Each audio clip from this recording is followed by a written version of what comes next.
As I've looked over several of Star Wars Battlefront's many maps over the past few weeks, one location in particular has been requested time and time again. Tatooine, the Dune Sea.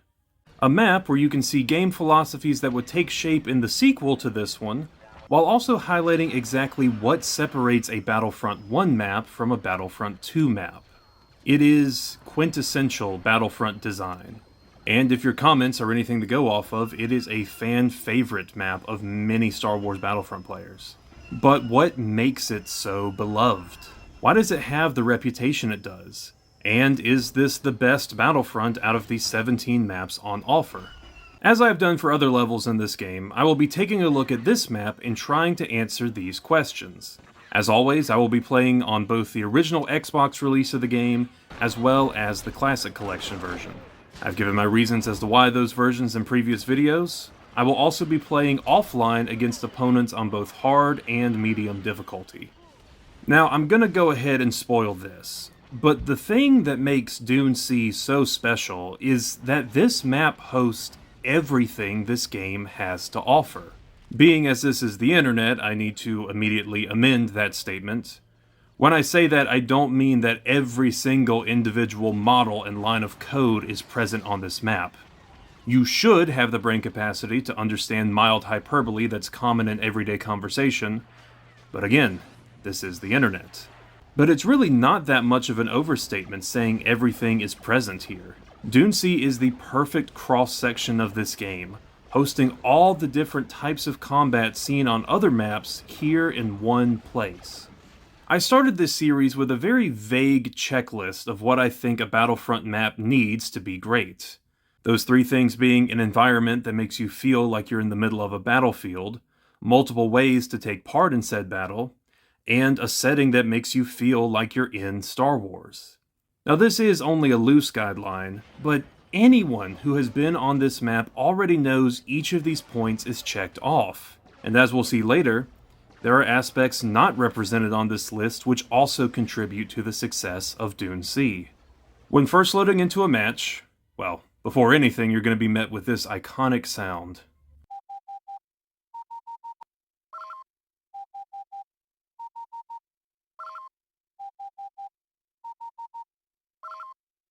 It just scratches the brain in all the right ways. After choosing your faction, you are faced with the massive deserts of Tatooine. Dune Sea hosts 6 command posts. 2 are owned by each of the selectable factions. The Galactic Republic and Empire share posts for this map, as do the Rebellion and Confederacy of Independent Systems. As I've done before, the sides holding these green command posts, the clones and stormtroops, will be referred to as Team 1, while the CIS and the Alliance will be known as Team 2.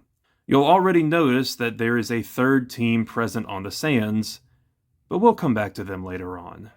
One of many things that stands out about this map is that each faction starts with a great deal of firepower. Team 1 holds the Dune Sea, where 3 tanks and 2 starfighters will spawn, along with the Sandcrawler, which houses speeder bikes. The opposing force has war machines of its own, with starfighters and tanks spawning at the Bluff and speeders, as well as a few more tanks spawning at the Homestead. With each side fully kitted out for combat, the fighting gets hectic fast. The shortest distance between 2 points is a straight line, and due to being the closest command post, a majority of Team 1's forces will march straight to the Homestead, and this is where the battle begins.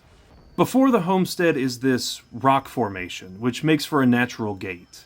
While some units and tanks will go around it, most of the fighting happens underneath and around this arch, as the 2 factions clash. Now, the nature of this terrain makes this area perfect for every unit.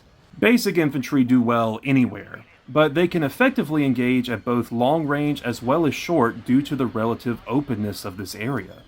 Heavies best combat the enemy armor rolling in from all sides, but the defenders especially can litter the area with mines, getting a few easy kills. The arch can be climbed to an extent, making for an excellent sniper nest for a marksman. But again, on open ground like this, a sniper will have a clear shot anywhere. Spread weapons like the Rebel pilot's shotgun or the Wookiee's bowcaster can damage groups of enemies at longer ranges, but also shred through health close up. The Dark Trooper gets these same benefits with the added boost from the jump pack, creating a very effective hit-and-run unit. It's a fairly level playing field, both literally and metaphorically, and it is one of the hottest zones on this map. This all makes the Homestead a desirable command post, not even factoring in the vehicles which spawn once it's taken. One of the many iconic landmarks found on this map, the Homestead is clearly designed after Luke's home seen in A New Hope. Of course, it's not an exact match. It lacks the large hole where most of the actual dwelling was located, but the intent is obvious. A short stairwell on each side of the building leads down into the interior. Not much to write home about inside here. Barely enough room for Uncle Owen and Aunt Beru, no wonder Luke wanted to leave for the academy. But inside sits the command post, as well as a health and ammo droid. This does leave very little maneuvering room. While it can provide protection from the hectic battle and the tanks all around you outside, you really have nowhere to go if an enemy unit decides to start shooting through the door. Your only option is either to leave or be quick enough to survive and win the gunfight. And you must be extremely precise in these close quarters in order to do that. Now, while the Homestead is where most of the fighting happens, each army is supported by their respective primary command post. Each team has one location that accounts for a majority of their armored support. For Team 1, this is the Dune Sea. Not to be confused with the entire map, Dune Sea sits on the southern edge of the Dune Sea. Yeah, this isn't going to be confusing at all. This location is where you will find the Empire and the Republic's starfighters, as well as a great deal of tanks. On the opposite end of the battlefield sits the Bluff, the droid and rebel equivalent. I actually find the Bluff fascinating because it feels so tucked away and separate from everything else, despite the fact it is just as close to the action. I think a lot of this comes down to being right against one of the northern rock formations. This provides good protection from long-range attacks, but you also feel cut off from everything else.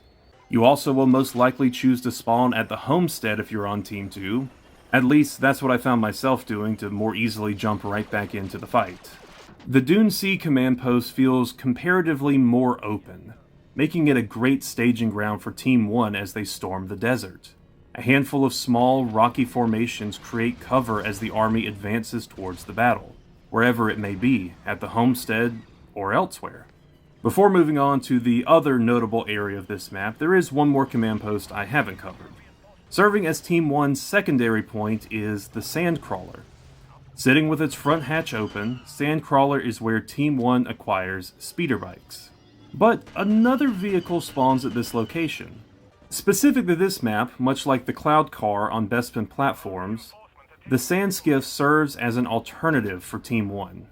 Capable of sitting up to 4 passengers, the skiff lets one player pilot the vehicle, while the other 3 man the guns situated on the railings. I'll admit though, as an assault vehicle, it doesn't stand out due to its very, very limited shooting options. Each gun has a very specific line of sight, and especially when playing with CPUs, you gotta choose between either driving the skiff or shooting, as the pilot has no weapons in the cockpit. This makes it a very frustrating option to pick, but it has other uses, which we will circle back to later. One last point about the Sandcrawler though. Something I consistently notice across all my matches is that Team 2 seems hell-bent on capturing this command post specifically. Constantly, I would see rebels take vehicles like speeder bikes, a few even brought tanks, straight to this area in an effort to take the Sandcrawler. They never came in a high enough number to actually succeed, but they would get a few kills before going down themselves. What's weird to me is the choice of command post. I feel like Dune Sea is a little bit closer, and while I wouldn't expect a computer player to understand this, a much more strategic target, as capturing Dune Sea would effectively cut off Team 1 from virtually all of their vehicles. But now it's time to address the area that I've been avoiding and that you've most likely been waiting on. The Homestead is not the only portion of this map which sees intense fighting.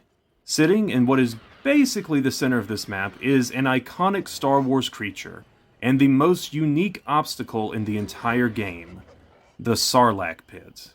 The Sarlac Pit is found right in the middle of several large rocky stacks on this map. Its tentacles protrude from the pit, waiting to snag anyone foolish enough to get too close. Interestingly, only the beast's appendages are ever seen. The beak of the Sarlacc is not shown at all, making this design more like the original release of Return of the Jedi, as opposed to the special edition where the beak was added in later. Nothing can be done to fight back against this creature. It does not react to bullets and remains vigilant the whole match. Nearly every unit can be grabbed and dragged into its toothy mouth. The exception being droidicas. Because yeah, if any unit needed something else going for them, it's the droidicas. Tanks are also immune to damage. Even those with an open cockpit like the Sandskiff or Speeder can get close to the Sarlacc without any fear of actually being grabbed. As I said, it's a unique obstacle, which can change the way you approach the fight in this arena.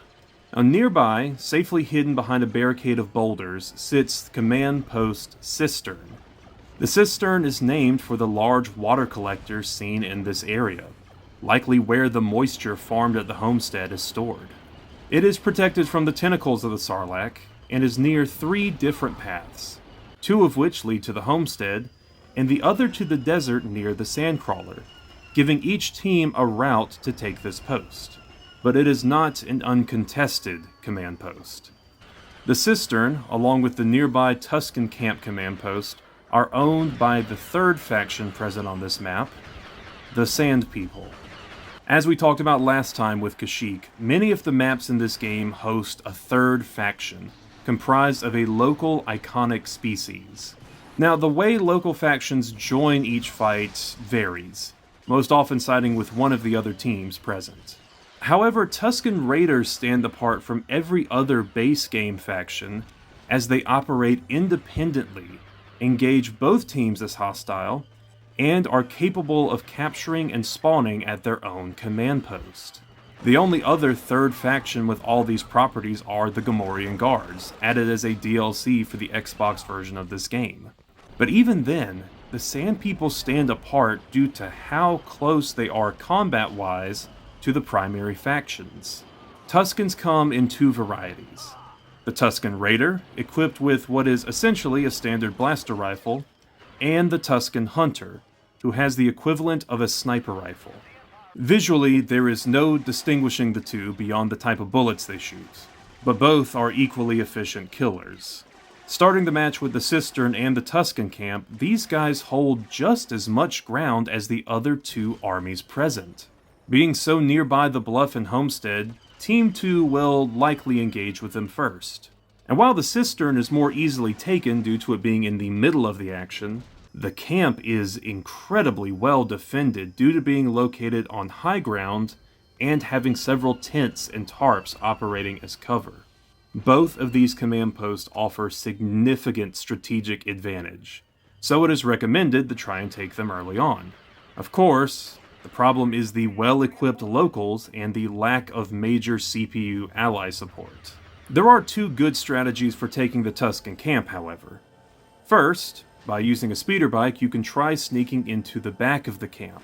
By going around, you can approach from an angle where there is basically no resistance. While it lets you reach the command post virtually unopposed, you will most likely be left alone to deal with the enemies now spawning around you. Not a major problem, but there's still the possibility of getting overwhelmed. The other route is by utilizing a game mechanic I didn't even know existed. Now, many of you likely know that Battlefront lets you give squad commands to your allies, having them follow you or hold a certain position. But while getting footage for this video, I discovered that you can give commands while inside a vehicle. There's only 2, telling units to get in or telling units to get out. Now, I likely knew this mechanic existed, but I had forgotten about it. But either way, this can be used to tremendous effect here. By loading up a Sandskiff, you can bring 3 more allies with you to help capture the Tusken Camp. Or, at the very least, draw some fire away from you and buy yourself some time. The Sand People are far more aggressive than you might think. If they aren't taken out of the fight early, their continued presence will be felt. In fact, in one match, I tried spawning in only to find that the Homestead now belonged to the Tuskens. Now, I touched on this a bit in the last video, but as much as I adore the idea of a third faction in the match, when they side with a particular team, more often than not, that creates an unfair advantage. But due to the independent nature of the Sand People, this isn't a problem. They impact both sides equally. Maybe giving Team 2 a harder time at first due to their close proximity, but this maximizes the positives of the local faction system while circumventing all the negatives. And with a third army in play, the fighting, particularly around the Sarlac, feels massive. So far, I've covered the intended strategies and elements of this map, but Dune Sea has another aspect that many other levels don't. And if they do, not to the same degree. Dune Sea is one of the least restrictive maps in this game, covering not only a huge land area, but also a tall maximum height that lets your starfighters soar. This means aerial combat has a fairly strong presence, allowing for strafing runs or air support against enemy tanks. But the starfighters can't really get into the Sarlacc section due to the tightly packed rock structures. That's not to say it's impossible to fly through, but you can't really impact the ground combat from there. It provides a safe zone from aerial bombardment.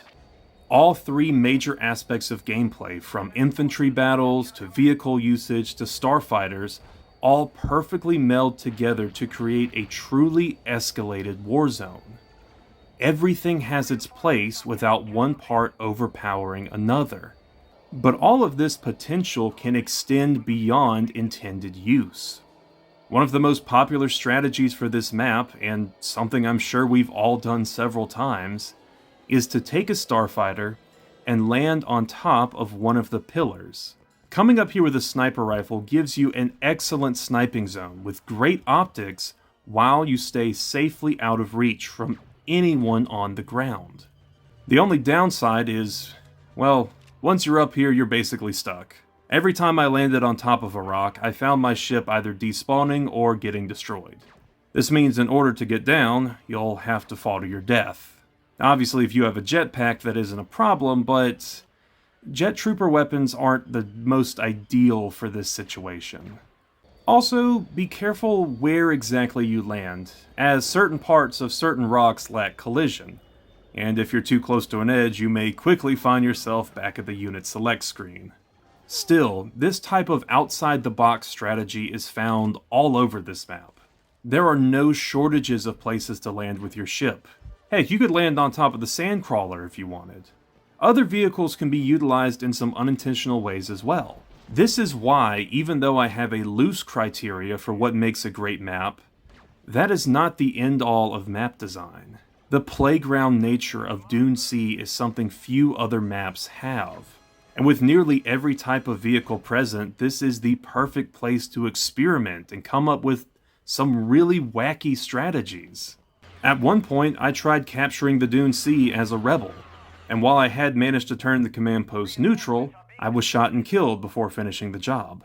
But by spawning at the bluff next to an X-Wing, I hopped in and flew over before diving close to the ground and quickly bailing out of my ship.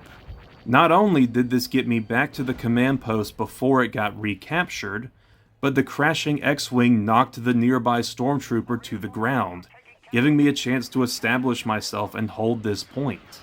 Speaking of, another aspect of the gameplay I want to talk about is command post control.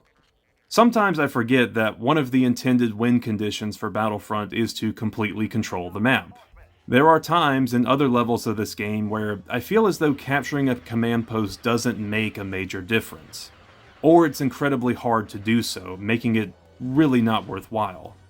However, on Dune Sea, command post control is a critical element. After taking the aforementioned Imperial post, I saw a major shift in the battle, going from losing the fight to quickly taking the lead for the Alliance. Speeder bikes and vehicles allow you to get places quicker and try to single-handedly take a point, and by doing so, you can turn the tide of battle quickly. Something I like to do in these videos is talk about what a given location actually is in-universe. That is kind of hard to do on the Dune Sea because it's really just a general snapshot of everything Tatooine. We see a homestead like Owen and Beru's. We see a Tusken Raider camp like the one Anakin carved a path through. A sandcrawler sits in the dunes, and of course the infamous Sarlac hungrily reaching for a meal. This isn't really a real location so much as it is a collection of landmarks that we associate with the planet. I mean, come on, you're telling me that there's a moisture farm within spitting distance of a Tusken Raider camp with a Sarlacc sitting in the middle of them? Who is realistically choosing to live here? But at the same time, these aren't really the things you think about while playing this level. This is a map design philosophy of recreating iconic locations to make you feel like you're in the movie. It's something that Battlefront 2 would do far more frequently and far more subtly, but we'll cover that once we reach that game. You can look at this in one of two ways. Either Dune Sea is a map that does not have a realistic layout, or you can look at it for what it is. A map from a 2004 shooter whose sole mission was to make you feel as though you are in Star Wars. While it may not make total sense for all these things to be crammed together in this small rocky outcropping, could you imagine a Tatooine map lacking any one of these elements? It would be far less interesting. And each of these landmarks gives the map a strong sense of identity, and it lets you know exactly where you are in relation to the other major landmarks present. You're not going to get lost. And on top of that, the placement of these rock formations and pillars do separate the areas, almost making each locale its own tiny stage. While there are pathways and openings, when you're at the Homestead is the only thing you really see. When you're at the Sarlac Pit, that's the only area you're concerned with. The level is large enough to accommodate multiple sub-areas and set pieces, but small enough to not let you feel overwhelmed or have this map be a visual mess. And hey, why not try and create an explanation and a story for this map just for the fun of it? Perhaps the Tusken Raiders settled here due to the Sarlacc, worshipping it and maybe offering sacrifices to it. That could explain the empty sandcrawler. The Jawas may have come too close and been offered to their desert-dwelling god. The same could also be said of the nearby Homestead, its residents being killed, and now the moisture farm and water reserves held in the Sistern belong to the Tusken tribe. At the very least, the map is open to creative interpretations. Before concluding, let's go over some interesting facts and details about Dune Sea. We've talked before about the nearly invincible heroes in this game and some of the methods for killing them. This map features several options for doing that. As you've probably guessed, the Sarlacc can grab and consume a hero, meaning it's not a bad idea to use a tank or rocket to push this unit into the waiting tentacles of the beast. That's not the only method, however, as speeder bikes are also capable of killing. Speeder bikes can run over any opponent in front of you, which can not only be useful for taking down infantry, but also heroes. Lastly, I didn't mention this last time on Best in Platforms, but heroes can be killed by landing a ship on top of them.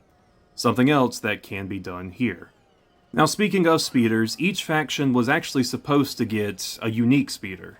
The clones have a standard bike with a Republic paint scheme, and the CIS has the Stap. But the Empire and Rebels share the same basic brown speeder. However, Alliance forces were intended to have their own in the form of the V-29 Light Speeder. However, it ended up as one of the many cut vehicles found in this game. Since the Sand People are capable of capturing command posts, it is indeed possible for them to control the entire map. If the Tuskens do own all the posts and hold them for the required 20 seconds, the match will end in defeat for both sides. Obviously, though, this is extremely rare. Now, in Galactic Conquest, and... wait, hold on, let me say this right. In Galactic Conquest, the planetary bonus for owning Tatooine is being able to deploy a hero, an incredibly useful bonus to have. Now this is purely me speculating, but I wonder if Tatooine received the hero bonus due to the fact that two of the game's heroes, as well as the protagonist of the entire franchise, are also from Tatooine. Both Luke and Vader call the planet home. But of course, this same logic does not apply to Count Dooku and Mace Windu, the Clone Wars heroes who have no meaningful relationship to the planet. Still, I think the hero-Skywalker connection could hold some merit. Now, there is little else to say about Tatooine Dune Sea. It's very easy to see why it's such an iconic map, and a fan favorite. Like I've said, the comment sections on each of these analysis videos so far have been filled with requests for this planet in particular. It is the perfect showcase of what this game has to offer. Not only does it contain a blend of all three major combat styles, but it also displays the more unique features of Battlefront. The presence of a third faction and the impact that it can have on the battle is one of the elements that separate the original Battlefront from any other shooter, even within its own series. I mentioned before how the landmark design of this map is similar to what would later be seen in Star Wars Battlefront 2. That game loved taking locations from the movies and recreating them within the game space. For me, that is a major contributing factor in making those maps feel alive and like you're truly present within the Star Wars universe. And that approach to map design is seen in its infancy here. While not one-to-one recreations, Dune Sea contains everything you'd expect to see on a Tatooine map. Everything seen on Tatooine in the movies. In fact, there's only one other iconic desert prop that is not present on this map, and that is the Krayt Dragon skeleton. I actually searched for it to see if it was present somewhere even in the periphery of the map, but it's not. Still, did you even think about its inclusion until I said something? There's so much present here, from the numerous locations to the living, breathing threats of the Tuskens and the Sarlac, that you don't even stop to think what's not quote-unquote missing here. And while I point out a few similarities in the visual design between this map and Battlefront 2, Dune Sea also highlights the major differences in gameplay and layout design found in the two games. For lack of a better term, Battlefront 2's maps all feel enclosed. Not to say they're all indoors, although many of them are, but even the maps set in the open air feel a bit confined, smaller, and more restrictive. And while this does hone in on certain elements of BF2's gameplay, it contrasts with the openness of its predecessor. Battlefront has a lot of sprawling battlegrounds set across massive field-like areas, and the Dune Sea is one of the best examples of this kind of map. It's expansive. It lets you walk, drive, or fly anywhere you want to go. It also opens up the door for some creative solutions to problems, turning this map into a sandbox. Pun intended. I know I started this series with what I called the best map in Star Wars Battlefront. And while Bespin Platforms is always going to hold the #1 spot in my heart, and I still think it is a fantastic map, returning to this game with a critical lens has definitely altered my perspective. Objectively speaking, Tatooine Dune Sea has the most to offer out of any other map in the game. According to my own criteria, it features everything a good map needs, and then some. I think a good way to summarize it is this. If you had to show someone a single map from this game to serve as a demo, a snapshot of what Battlefront has to offer, Tatooine Dune Sea would be it. It is the quintessential Star Wars Battlefront map. I want to thank you again for watching this video, and for watching the rest of the series if you've done that as well. Like I've said many times, Dune Sea was a heavily requested map, and if I'm being honest, I was actually kind of intimidated to talk about it, just because there's so much present and so many of you guys wanted me to cover it. But I hope you've enjoyed it, and if you have, please show that by leaving a like or a comment. Matter of fact, let's say that if this video gets 1,000 likes within the first 24 hours, I will let you guys pick the topic for the next video. You get to choose what map I talk about next. And if you haven't watched the rest of the videos in this map analysis series, I've created a playlist so they're easy to watch. I'll include it in the description below. I also have other videos on the channel, ranging from some other more analytical retrospectives on classic Star Wars game stories. I also just kind of play games for fun in these little quickly edited videos. In fact, if I could recommend one video for you to watch, it would be this one right here. Does Mountain Dew make you better at playing Halo? It kind of mixes both elements of the channel, being both analytical but also definitely more humorous and not serious. And I'm not gonna lie, it's the video that, in my almost 4 years of doing this, was the most fun to make. Speaking of, this upcoming Saturday is actually going to be the 4-year anniversary of this YouTube channel. And to celebrate, I actually have a little top 10 video planned. So, if you're interested in checking that out, come back here in about a week. Otherwise, I hope you guys have enjoyed yourselves, and I will see you in the next one. Bye-bye.